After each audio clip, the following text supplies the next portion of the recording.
Hay quienes piensan que según el orden es Elías que se tiene que manifestar primero. Ok. Eso es porque, similar al pasado, cuando Yahushua vino, ellos estaban esperando que llegara Elías primero. Y apareció Elías primero, como había sido profetizado en Malaquías 3, que primero tendría que aparecer Eliyahu para preparar el camino. Pero no lo reconocieron.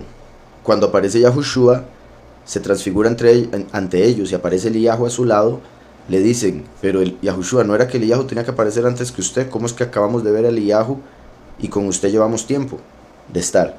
Y Yahushua les dice, no, Eliyahu ya se manifestó, pero no lo reconocieron. Es Yahuanán el Inmersor, si lo pueden recibir. Ya había manifestado él 6 meses antes, había nacido 6 meses antes, había empezado a hablar antes del ministerio de Yahushua HaMashiach, porque estaba preparando el camino como lo había profetizado Isaías, la voz que clama en el desierto, preparad una senda. Pero también Malaquías 3 y Malaquías 4 son claves para este punto. Recuerden que muchas veces en la escritura los reflejos proféticos se manifiestan exactamente como un reflejo en la realidad. Uno se refleja en el espejo y las cosas se ven al revés. Si uno tiene algo escrito en la camisa, se ve en el espejo y está escrito al revés. Entonces, en la primer venida tenía que venir Yahuanán, Eliyahu, Juan el Bautista, a preparar el camino para Mashiach. Por muchas razones. Así como primero tuvo que reinar sobre el mundo Heilel y después vendría Micael. Así como primero nació Esaú y después Jacob. Y otro montón de ejemplos que hay en la escritura. Entonces, así tenía que ser primero, pero después como en un espejo se daría el reflejo al contrario, por otro montón de razones que también vemos en la escritura.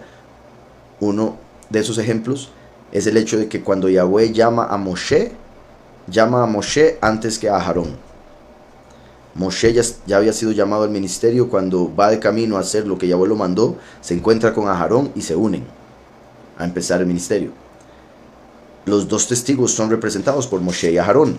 Por eso uno de los dos testigos es el testigo como Moshe. Aarón vendría siendo Eliyahu. En Malaquías 3 dice, yo envío a mi mensajero para que prepare el camino delante de mí. Ese es Yahuanán el Inmersor, Eliyahu, Juan el Bautista. Y vendrá súbitamente a su templo, el cuerpo de Mashiach, el soberano, Yahushua, a quien vosotros buscáis. Entonces, primero Juan el Bautista, después Yahushua. Pero el verso sigue, y el malach del pacto, a quien deseáis vosotros, ya viene. Y después dice, ha dicho Yahweh de los ejércitos, pero ¿quién podrá soportar el tiempo de su venida? ¿Quién podrá estar en pie cuando Él se manifieste? Porque Él es como fuego purificador. Ahí está hablando del ángel del pacto, que es fuego purificador. ¿Quién podrá estar de pie cuando se manifieste? Porque el malach del pacto, como lo vemos en Daniel, el príncipe del pacto se manifiesta en el puro fin de los tiempos. Entonces aquí Malaquías sigue hablando del tercero que se manifiesta. ¿Y cuál es el orden? Elías, Yahushua el Mesías y el testigo como Moshe, el ángel del pacto. Ese es el orden de los tres que se manifiestan, que también se menciona en Juan 1, cuando le preguntan a Elías, a Yahuanán el Inmersor, quién era él, si Elías, el Mesías o el profeta. Ahora, como dije, Malaquías 3 revela la venida primero de Yahuanán, después de Yahushua y después del profeta como Moshe. En Malaquías 4 se confirma, puesto que en Malaquías 4 vemos en el verso 4 que dice, acordaos de la ley de Moshe mi siervo, el cual encargué en Joreb, ordenanzas y leyes para todo Israel. ¿A qué llama Joreb? A esa montaña de Sinaí que tiene 2 cúspides, como mencioné ahora, igual que el firmamento.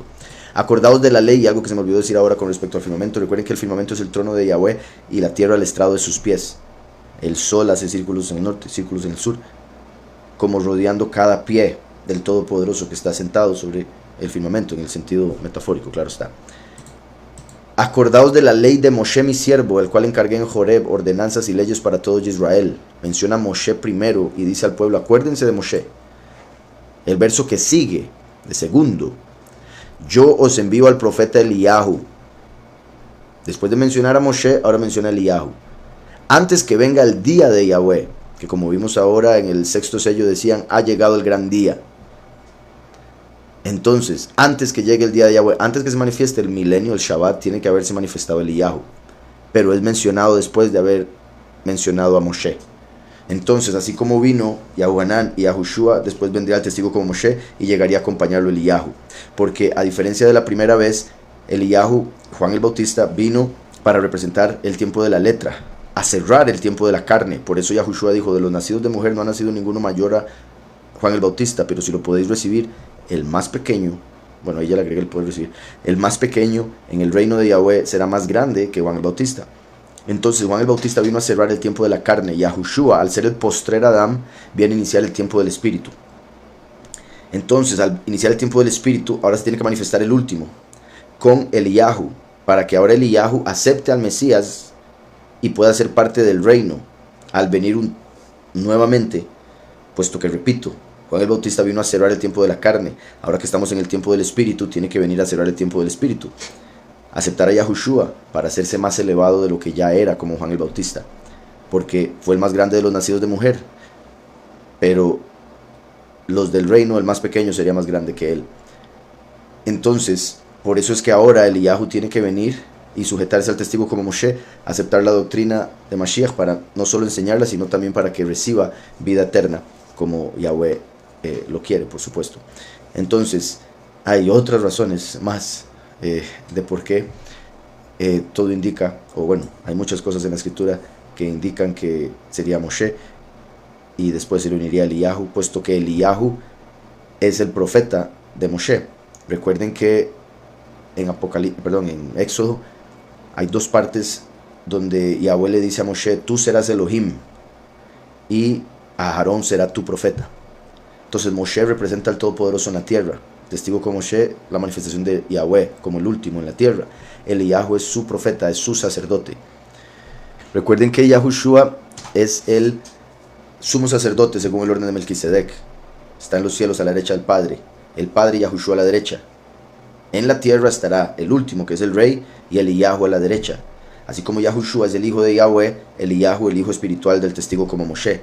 Así como Yahushua el sacerdocio celestial, Eliyahu el sacerdocio terrenal. Así como Yahushua tiene el sumo sacerdocio, Eliyahu el sacerdocio de guerra, que se vestía igual al sumo sacerdote, curiosamente. Dice, desean saber qué alegan quienes dicen que Moshe primero que Elías. También recuerden que Moshe fue primero que Elías en la historia. Así de simple.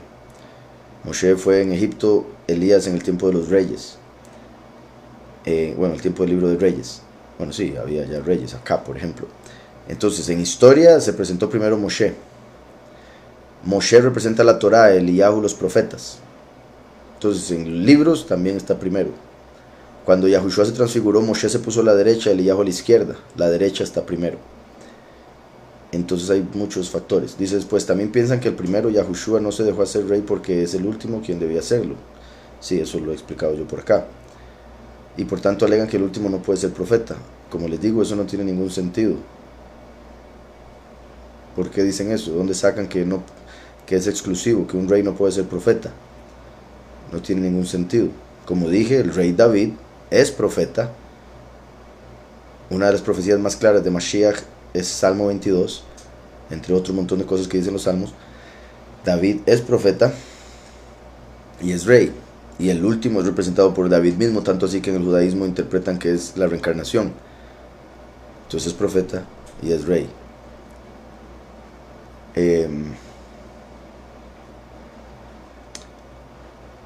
De hecho, curiosamente, la misma letra, la letra Nun, que es el nombre de uno de los antepasados del último, así como Yahushua ben Nun, Josué hijo de Nun, Nun, la letra Nun, representa al heredero al trono, o sea, el rey, y también representa al profeta, porque es la primera letra de la palabra profeta, Naví.